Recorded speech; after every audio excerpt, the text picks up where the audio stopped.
Salam sejahtera untuk kita semua. Assalamualaikum warahmatullahi wabarakatuh.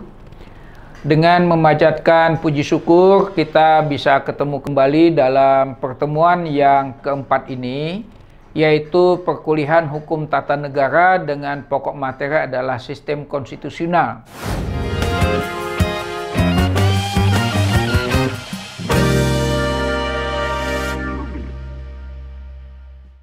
Para mahasiswa sekalian yang saya hormati, mengkaji tentang sistem konstitusi ini adalah merupakan hal yang sangat penting untuk mahasiswa, apalagi Anda dipersiapkan untuk menjadi calon guru PPKN yang profesional di sekolah. Nah, oleh karena itu materi tentang konstitusi ini adalah merupakan bagian dari materi yang ada di dalam kurikulum.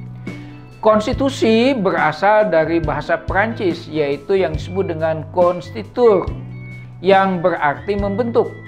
Kemudian di dalam bahasa Inggris digunakan istilah constitution, yang artinya bersama membuat atau membuat bersama.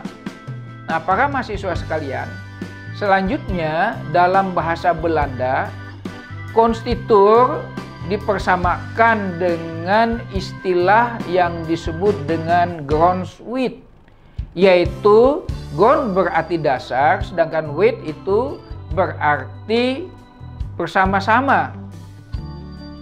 Kemudian bahasa Belanda ini dipersamakan di dalam bahasa Indonesia. Konstitusi adalah hukum dasar atau yang kita sebut sering diistilahkan dengan undang-undang dasar. Para mahasiswa sekalian yang saya hormati, berbagai ahli hukum ketatanegaraan memberikan definisi tentang konstitusi ini sangat bervariasi, sangat banyak sekali macamnya. Nah, oleh karena itu, secara umum saya bisa sampaikan apa ini maksud dengan konstitusi.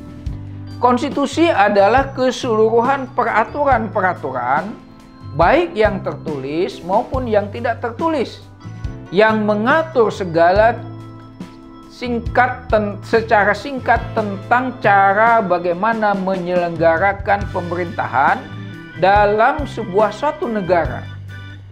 Nah, seorang akademik dari Australia, saya coba ambil pendapatnya yang disebut dengan Sir Kenneth Langton Weir.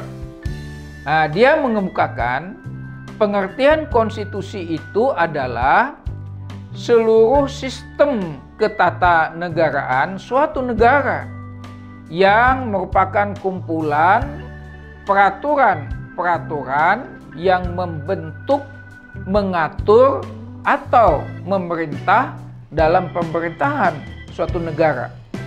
Nah, para mahasiswa sekalian, dengan demikian dapat dikatakan bahwa ketika seseorang mempelajari konstitusi suatu negara, berarti dia mempelajari tata negara itu.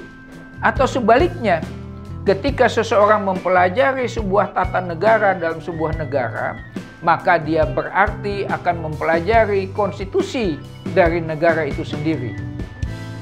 Nah, saudara-saudara sekalian, pada kesempatan ini ada dua hal yang ingin saya tegaskan terkait dengan hukum tata negara di Indonesia. Yang pertama, berdasarkan penjelasan Undang-Undang Dasar 1945 yang disahkan pada tanggal 18 Agustus 1945, di dalam penjelasan itu menjelaskan bahwa yang pertama, Undang-Undang Dasar ialah hukum dasar yang tertulis. Sedang di sampingnya Undang-Undang Dasar itu berlaku juga hukum dasar yang tidak tertulis, ialah aturan-aturan hukum dasar yang timbul dan terpelihara dalam praktek ketatanegaraan yang meskipun tidak tertulis, namun selalu dilaksanakan dalam kehidupan berbangsa dan bernegara.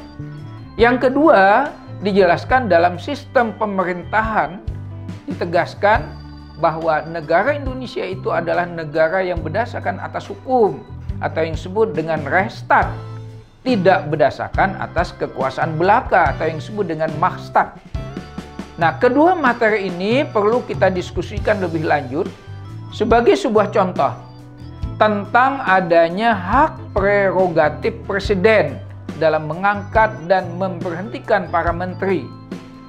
Apakah hak prerogatif ini sudah sesuai dengan sistem negara hukum atau lebih mengarah kepada restart?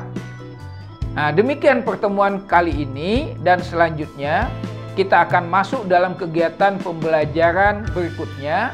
Oleh karena itu saya ingin Anda untuk mendiskusikan apa yang dimaksud dengan sistem negara hukum itu dan bagaimana dalam mengimplementasikannya.